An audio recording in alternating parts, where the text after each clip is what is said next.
Radio मानवरचना 107.8 मैं हूं आरती सागर। और दोस्तों, जैसा कि आपको पता है कि हमारे बुजुर्ग हमारा अभिमान एक इनिशिएटिव है जो ministry of social justice and empowerment और कम्युनिटी रेडियो एसोसिएशन के द्वारा चलाया जा रहा है। उसी सिलसिले में आज हम आए हैं गांव अनंतपुर में। ये है गांव अनंतपुर की चौपाल। यहाँ पर हम बुजुर्गों से बात करेंगे जो हमारे पीछे बैठे हुए हैं। आज का हमारा मुद्दा है परिवार और समाज या समुदाय जो है उसकी क्या भूमिका होती है एक बुजुर्ग के जीवन में।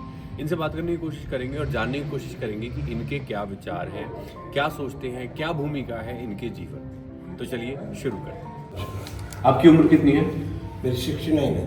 69 उम्र है आपकी। और आप क्या करते थे? मैं बिजली का काम, कंट्रोल पैनल्स, मशीनों का कंट्रोल पैनल्स वगैरह का काम करता हूँ। सुपरवाइजर था कंपनी में। अभी मैंने 10 तारीख को छोड़ा है। अभी 1 महीने होने जा रहा है, 2-1 दिन और बाकी है। और छोड़ा भी क्या है, बुला रहे हैं वो तो फिर भी मैं अपनी उससे नहीं जा रहा। तो आप बताइए, 69 वर्ष आपकी आयु है और लग नहीं रहा है कि आप 69 साल के हैं।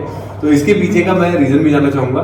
और मैं परिवार और समुदाय का जो संबंध है एक बुजुर्ग के जीवन में, उनकी भूमिका क्या होती है उसके बारे में बात करना चाहूंगा। सर जी, ऐसा है, हमारे परिवार में सुख शांति है। सब बच्चे पढ़े लिखे हैं और सब सारे जॉब पे हैं।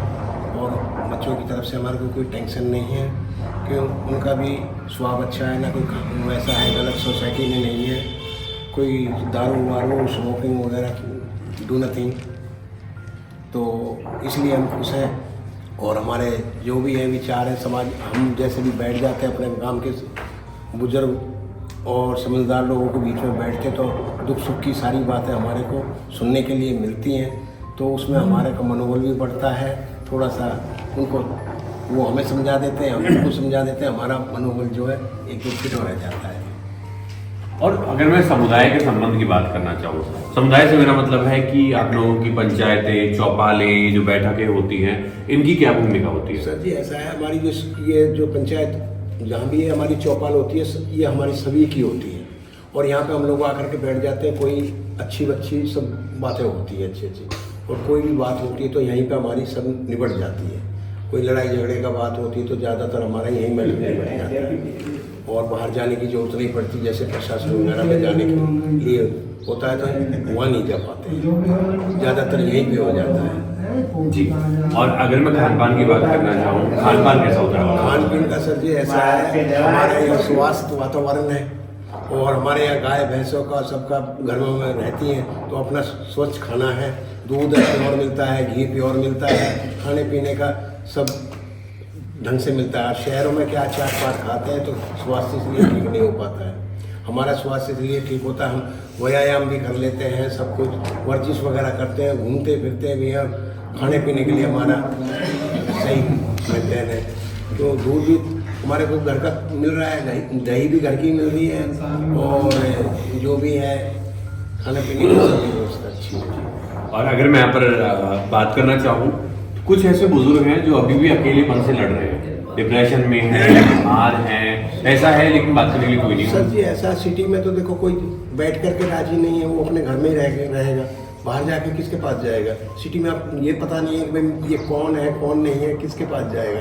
ऐसे हमारे जैसे गाँवों में चौपाल है, चौपाल तो होती नहीं है वहाँ पे। सामाजिक ऐसी चीज़, पार्कों में बैठते हैं, पार्कों में भी अपना कोई बैठ गया नहीं तो अकेला ही वो भी बैठा, पार्क में भी अकेला ही बैठा रहेगा, अपना घूम फिर लेगा, बैठ जाएगा। यहाँ तो सभी लोग बैठ करके अपना अच्छी बातें करते हैं।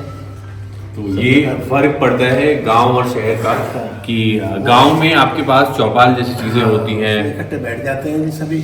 और शहरों में कहाँ बैठे जी, पार्कों में बैठना है और अपने घर में ही बैठा रहेगा अकेला। किससे बतलाएगा, किससे चलेगा? यहाँ तो हम सभी बोल लेते हैं इकट्ठे होकर के। तो एक मेजर चीज़ ये है कि गांव का ये फायदा हो जाता है कि आपको सोशलाइज करने के लिए बाहर नहीं जाना होता। आपके यहाँ पर चौपाल होती है और वहीं पर सब लोगों को पता है डेली आना ही आना है। तो आप बस उठ के आ जाएंगे, सब लोग अपने अपने टाइम से आएंगे और ऐसे करके यहाँ पर एक सोशलाइजिंग करने का तरीका जो है वो समाज निभाता है। चलिए आगे बात करते हैं। चलिए अब बात करते हैं श्री राम जी से। सबसे पहले आपको मेरा नमस्कार। नमस्ते बाबूजी, मैं जानना चाहता हूँ आपके विचार क्या हैं। आज का हमारा मुद्दा है परिवार और समुदाय का जो संघ है, ये बुजुर्गों के जीवन में क्या असर डालता है, क्या प्रभाव डालता है? ये तो जैसी किसी की किस्मत में होता है, बुजुर्ग में वो ऐसा ही होता है। ये तो पहले से भी था, अब भी था। जिसके में खुशी रहेंगी वो खुश रहेगा। बाकी अब जो हमारी जनरेशन है वो पढ़ लिख के कामयाब होने की उसमें तो सभी तरीका की बात है। किसी ये दुख देखना दुख देखेगा, सुख देखना सुख देगा, ये तो किस्मत के ऊपर। जैसे आप लोग यहाँ पर अभी 8-10 लोग हो, हाँ। आप डेली यहाँ पर इतने लोग होते हो? डेली तो लेकिन मैं आपको बताना चाहता हूँ, हम शहरों में भी गए हैं, हम बहुत सारी जगहों पर गए हैं, वहाँ पर ऐसे बुजुर्ग भी हैं जो अकेले रहते हैं, उनके पास कोई बात करने के लिए नहीं है, कोठियाँ बहुत बड़ी बड़ी हैं लेकिन उसमें अकेले रहते हैं। तो इसमें आपके हिसाब से ये समाज जो है, समुदाय जो आप 8-10 लोग बैठते हो, इसका कितना असर होता है आपके जीवन के ऊपर? आप खुश रहते हो, आपको अकेला महसूस नहीं होता है, डिप्रेशन नहीं होता है, आप अपने दुख सुख बांट लेते हो, वो बताइए। अब ये तो आप जब जानते हो 10 आदमी बैठते हैं तो उसमें हम अपना हद बोल के टाइम निकाल देते हैं। कोई कुछ हंसेगा कोई कुछ हंसेगा तो उसमें हमें पता ना रहे, यूँ हंसते बोलते टाइम। और परिवार सब सुखी शांति से परिवार के साथ रहते हो आप? परिवार क्या आपका जॉइंट फैमिली है या अलग अलग रहते हैं? नहीं, अलग अलग नहीं है, अभी तो ज्वाइंट ही है सब। तो जॉइंट फैमिली जो साझा रहते हैं सब लोग और जो अलग अलग रहते हैं, इसमें क्या प्रभाव आपको देखने को मिलता है कि इसका ये ठीक है या गलत है? नहीं, सही है, अभी तो सही है। हमें तो ये जॉइंट रहने में ही फायदा है, अलग अलग रहने में तो फिर वही हो जाता है ना, पड़ोसी बन जाता है अलग होने से, है ना? तो हमें तो यही खुशी है, सही है। जी, बहुत बहुत धन्यवाद। अब बात करेंगे जगदीश जी से। जगदीश जी, सबसे पहले आपको मेरा नमस्कार। जी नमस्कार जी। मैं आपसे बात करना चाहूँगा, आप बताइए कि परिवार और समुदाय का जो ये मुद्दा है, आपके इसके ऊपर क्या विचार है?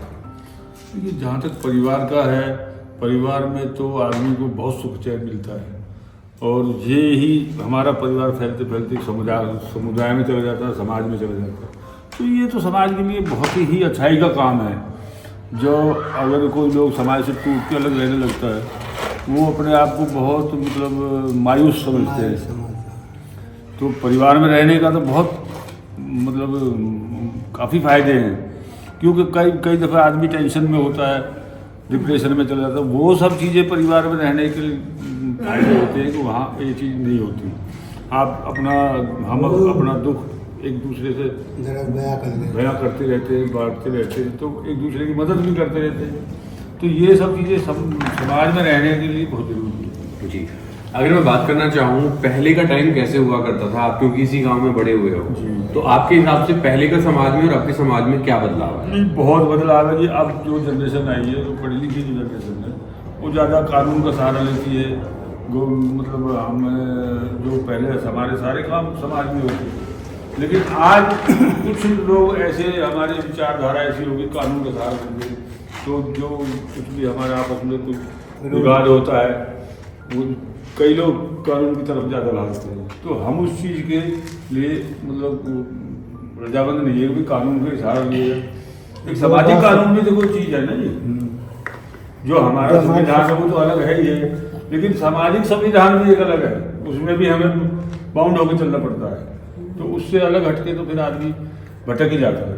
तो आप कह रहे हो कि समाज में पहले फैसले ले लिए जाते थे, पंचायतें हुआ करती थी, खापें हुआ करती थी, और उसी को मान लिया जाता था। अब वो चीज कम हो गई है। हाँ, वो कम होती जा रही है, बहुत कम हुई है जी। और परिवार में क्या बदलाव आप देखते हो, पहले और अब का अगर देखा जाए तो? देखो, परिवार में तो क्या है ना, जब हमारे यहाँ तो हम देखते थे कि जो बहुएं आती थी, नई जो बहू आती थी, वो परिवार की मतलब बहुत सेवा करती थी। अब जो पढ़ी लिखी आ रही है वो उस तरह की नहीं है, तो अब बहुत फ़र्क है। थोड़ा मैं आपको क्या बताऊँ, जो पहले बहू आती थी तो वो बिल्कुल पर्दे में आती थी, फिर उसके बाद दूसरा चलन आया तो थोड़ा पर्दा हटा के आने लग गई, तीसरा चलन आया तो वो पैंट शर्ट में आ गई, और अब चौथा चलन आया कि क्या नाम मैक्सी और उसमें आ गई। चलिए, अब बात करेंगे हम संत राम जी से। बाबू जी, सबसे पहले नमस्कार। आपकी उम्र जान सकता हूँ? 71 साल। 71 साल आपकी उम्र है। बाबू जी, मैं आपसे जानना चाहूँगा परिवार और समुदाय के बारे में। आप बताइए, आपके हिसाब से क्या भूमिका होती है एक परिवार की और एक समुदाय की एक बुजुर्ग के जीवन में? परिवार बढ़िया रहे तो फिर तो शांति शांति है ये सबको। और परिवार थोड़ा सा बढ़ रहा है तो फिर हम सोचते नहीं है। ठीक है। और अगर मैं समुदाय की बात करूं? 2 लड़के हैं मेरे, दोनों बढ़िया लड़के हैं। ठीक है। हमारा खान पीन का साथ में रहते हैं सब लोग? साथ में। और समुदाय का बताइए, जो पंचायत होती है, चौपालें होती हैं, इनकी क्या भूमिका है? पंचायत तो हमारे गाँव की सबसे बढ़िया चीज़ है, पर अब थोड़े लोग बचन लगे, मौन नहीं है बच्चे। बड़े आदमी तो मौन है पर बच्चे नहीं मौन। पर जब भी अभी धरबर आलमपुर में भी गाँव में देहात है, बढ़िया है, अपने कर ले हैं यहाँ बैठ के, तो वहाँ में जुट जा जैसे सब आदमी पंच, तो उसमें अच्छी बात करके निपटा में प्रशासन और को भगे हैं कुछ लोग, ऐसा है कुछ हल्का, पर ठीक है। आपके शरीर में कोई दिक्कत है? तकलीफ तो है मेरे, ये बाय हो रही है, ऐसा नहीं चला, पर यहाँ बैठ के बतला रहे हैं, टाइम कट जा हमारा। ठीक है। तो यहाँ पर जो मैंने एक चीज़ अभी देखी है कि मैंने जितने भी लोगों से बात करी है, सब लोग काफ़ी खुश हैं, अच्छी कंडीशन में हैं, चल फिर सकते हैं, अच्छे से बोल सकते हैं, कोई बीमारी नहीं है। तो इसके बारे में थोड़ा सा बताइए कि गाँव में ऐसा क्या क्या होता है आपके जीवन में कि बुजुर्ग जो है लंबे टाइम तक अपने शरीर को अच्छा रख पाते हैं? पहले हमारा दूध को खाना पीना अपना घर का ही हो, अब कुछ कम होगा, तो यूँ करके न्यार फूस यहाँ जंगल से काटना पीटना, उसमें अच्छा ही शरीर बना रहे, तो यूँ करके ऐसे ठीक है। तो 3-4 चीज़ें यहाँ पर निकल के सामने आई हैं। एक तो ये कि इनका खाना पीना जो है वो काफ़ी अच्छा है, काफ़ी प्योर है। और दूसरी इंपॉर्टेंट चीज़ ये है कि ये लोग सोशलाइजिंग बहुत अच्छे करते हैं। ये जो आप देख रहे हैं इस टाइम चौपाल, यहाँ पर ये लोग बैठते हैं, हंसी मजाक। जी जी जी। सबसे मेजर बात ये है कि हमारे यहाँ पे जल और वायु दोनों शुद्ध है। हमारे यहाँ न तो पोल्यूशन है, न वाटर पोल्यूशन है, न वायु पोल्यूशन है, न अपना ध्वनि पर पोल्यूशन है। तो इन चीज़ों से बहुत सुकून है, हमें बहुत ज़्यादा सुकून है। लोग यहाँ जो आते हैं, आप जैसे लोग मतलब, तो वो भी यहाँ देख करके यहाँ के एटमॉस्फेयर को तो खुश हो जाते हैं, तो कहते हैं हमारा तो रेजिडेंस ऐसी जगह होनी चाहिए यार, बहुत अच्छी जगह। तो ये सब चीज़ें जो है ना, धूप भी है, पानी भी है, वायु भी है, सब अच्छी है, तो इस चीज़ का बहुत बेनिफिट है।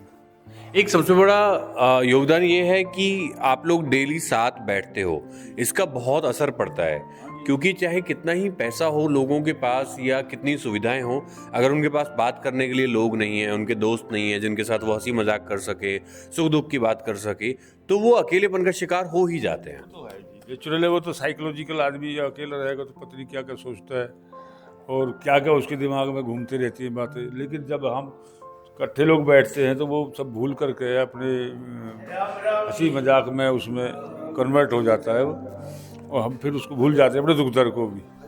ठीक है। मैं आपसे बात करना चाहूँगा, मैं आपसे ये जानना चाहूँगा कि आप लोगों के जीवन में ऐसा क्या हुआ कि आप लोग अभी तक इतनी अच्छी अवस्था में हैं सब लोग। मैं टचवुड, मैं दुआ करता हूँ आप सब लोग ऐसे ही रहें, लेकिन आपका दिनचर्या कैसी रहा करती थी, आपके पूरा जीवन के बारे में बताइए थोड़ा सा।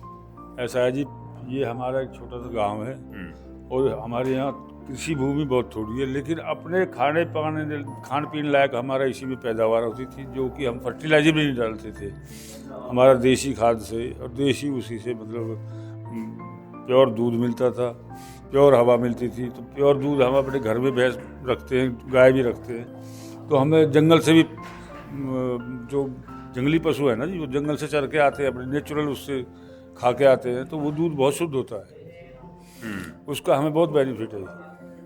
तो आप ये कह रहे हो कि आपका खान पान वो बहुत अच्छा था, प्लस जो आप फसलें उगाते हो उसमें भी आप फर्टिलाइजर नहीं डालते, आप देसी खाद बनाते हो और उसी से आप उस खाने को उगाते हो, वो ऑर्गेनिक बन जाता है। उसी से हमें जो है ना ये बेनिफिट मिल रहा है, तो उसकी वजह से आप लोगों के शरीर अभी तक इतने अच्छे बने हुए हैं। जी धन्यवाद। तो ये थी हमारी बातचीत गांव अनंगपुर के बुजुर्गों से। उम्मीद कर रहा हूँ इन लोगों के विचार आप लोगों तक पहुँच पाए हैं, और ये इन लोगों ने वो बताए हैं जो इनके ऑनेस्ट थॉट्स हैं, जो इनके विचार हैं, जिस तरीके से सोचते हैं, जिस तरीके का जीवन इन लोगों ने जिया है। उम्मीद कर रहा हूँ आप लोगों को पसंद आया हो। अब इसी के साथ मुझे इजाज़त दीजिए, फिर मुलाकात होगी, तब तक के लिए नमस्कार।